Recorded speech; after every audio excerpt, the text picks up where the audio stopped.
Old friends are like old memories. They always remind you of your past, and we are reminding ourselves of the past episodes from this week of Good Company for the Best of Good Company with me, Hollie Taylor. You know, it's interesting because we hear a lot more people talking about burnout.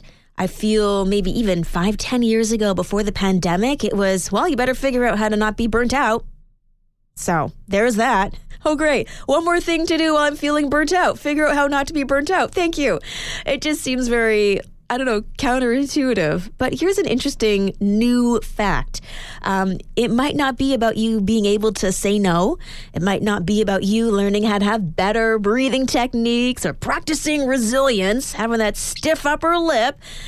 That list goes on and on. But now they're saying, leaders, listen up. It might actually be more about you and how you're running the workplace that this person is functioning in.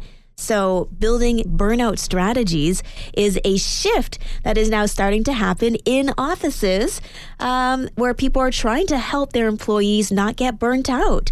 So being burnt out is a relatively new term, and it's actually the World Health Organization that has added this into its international classification of disease. So it is a problem and now considered a medical condition, which I just learned.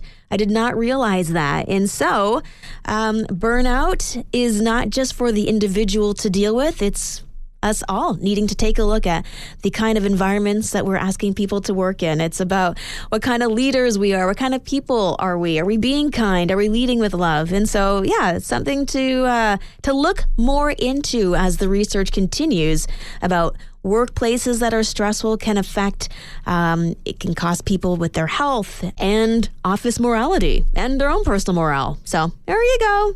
Sometimes we got to look in the mirror as well to help those around us. I'm Hollie Taylor, and a really cool story I found on a reel. It's so weird how social media now can be also a spreader of positive stories, but here we are, and it was a young man who was in a court, and the judge was listening to the prosecutor sharing the case about this young man, a minor, and he was doing something that, on paper, not ideal, but he was doing it to protect his friends. And so the judge is listening to this, and he's just, you could see in his face, like, what is this prosecutor even saying? From the far back corners of that courtroom, a guy just like, okay, I'm helping. And he jumps out of his chair and he runs to the front. It turns out he's actually a lawyer. And he was listening to what was happening, this circus. And so he just said, I'm going to represent this kid. So literally on the spot, they give him the paperwork to represent this young man. And he said, all right, I have another case tomorrow about this. I had a case yesterday just like this. Here, this is unlawful. This is unlawful. This is unlawful. What the officer did was unlawful. And literally came to the rescue of this young man. The judge looked at the young man and said, look, I'm going to pardon you this time, but I really, really want you to focus in on your education. That is the better road. Make me proud. Don't end up here again. And it was such a beautiful interaction of this young man being profiled, possibly getting a record as a minor, and yet the judge and this lawyer jump to his aid and say, no, not on my watch, not with this child. Let's give this young man an opportunity for a better life. So I just love seeing that so much. Could have been bad for that young man, but no, wisdom, common sense, people who care. Hopefully this is an opportunity for him to jump onto a different path and make that judge proud. Let's talk a little bit about something that impacts a lot of people, imposter syndrome. Cue the music. Susan David put together a pretty interesting pictograph, I guess is what they're called, talking about the difference between imposter syndrome and self-compassion, because there's actually kind of like a place where those two meet. For example, you might be in a situation where you feel like you are fake. Okay, that's the imposter syndrome talking. Give yourself some self-compassion and just say, this is the new me. Because chances are this fake version is just a more grown up or a version of you that has grown. And it is you.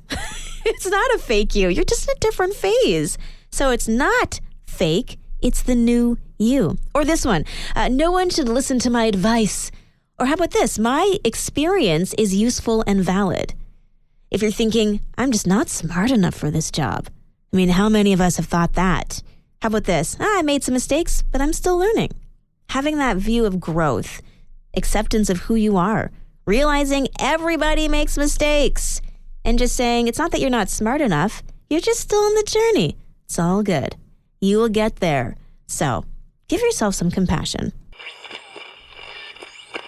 I'm Hollie Taylor. We're talking about our favorite family vacation spot. I think for me, I just like to go experience different places. I went to the Dominican Republic, did an all-inclusive, and it was amazing.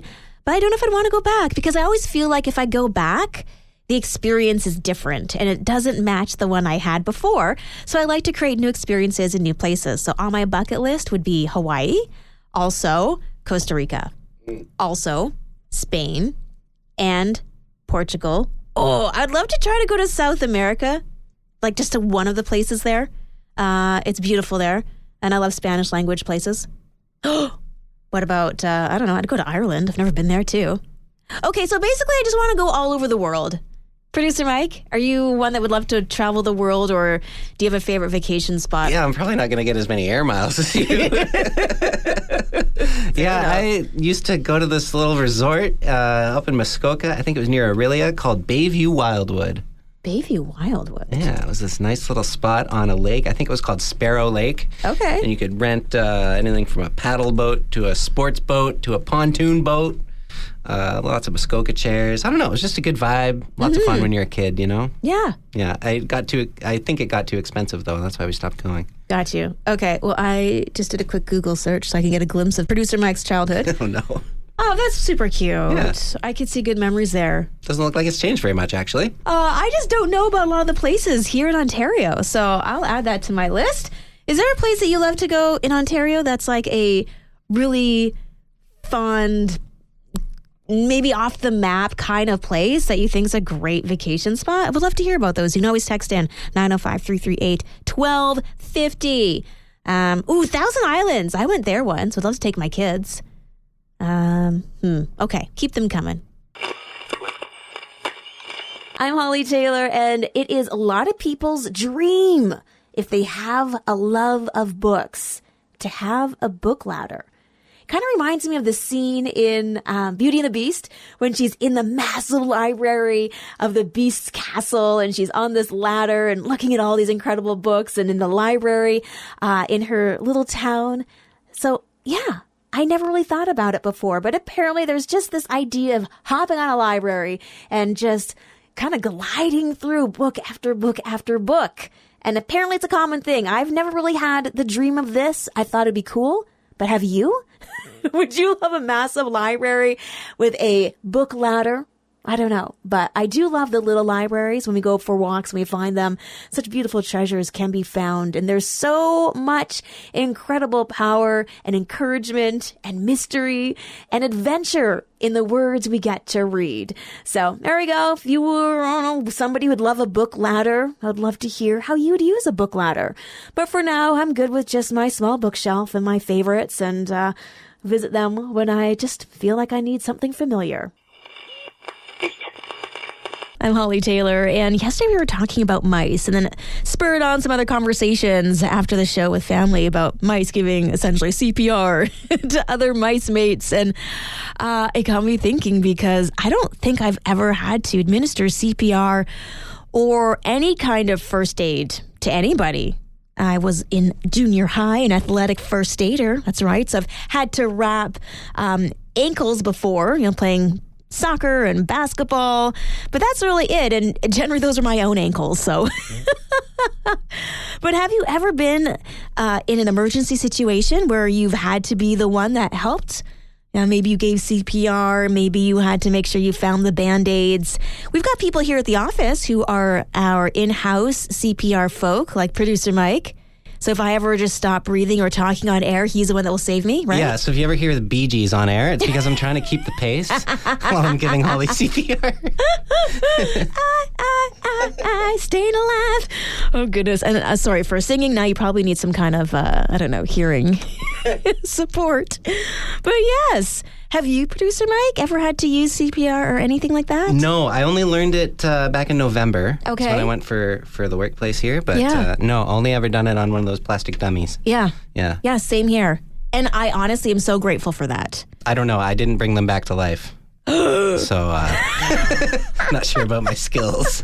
Instructor said I did well, though. So. Well, there you go. Yeah. I mean, that's all that matters. You got the tools. Hopefully, they never get tested. But if yours have been tested or you've just been in a situation where you were able to offer support, it was an emergency, 905-338-1250, I'm kind of curious if you've ever had to be in such a situation.